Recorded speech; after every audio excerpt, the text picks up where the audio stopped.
భవిష్యత్తులో సమాజంలో ఉన్నత స్థానం సంపాదించాలంటే విద్యార్థి దశలోనే కష్టపడి చదవాలని రెవెన్యూ అదనపు కలెక్టర్ ఎస్ మోహన్ రావు పిలుపునిచ్చారు.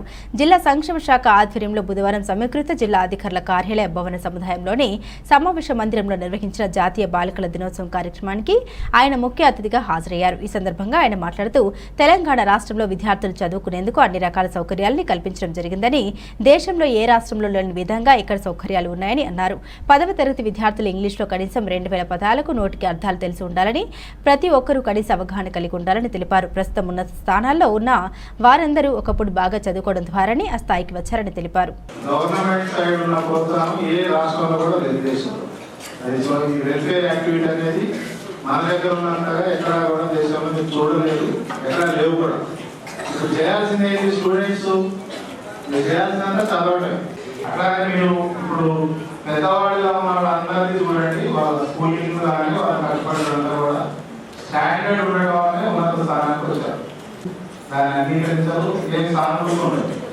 అందుకని ఇప్పుడు స్టూడెంట్స్ గా ఉన్న వాళ్ళందరూ సర్వమైన స్టూడెంట్. ఫోన్లు లేకుండా కూడా దేశంలో సమాజంలో ఒక స్థానం గుర్తింపు కావాలంటే ఇప్పటి నుంచే ప్రయత్నం చేస్తారు.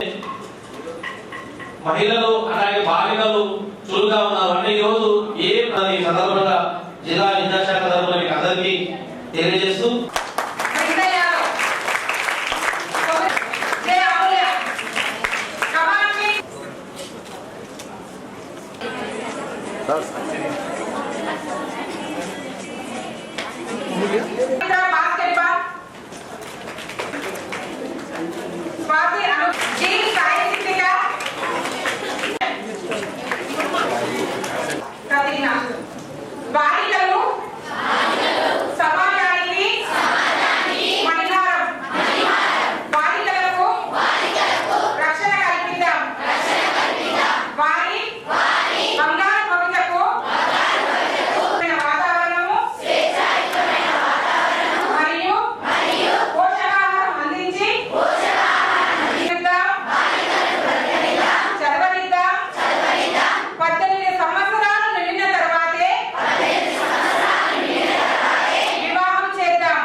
రాబోయే మన పిల్లలు వస్తుంది, మనకి డ్రాప్ చేస్తారు.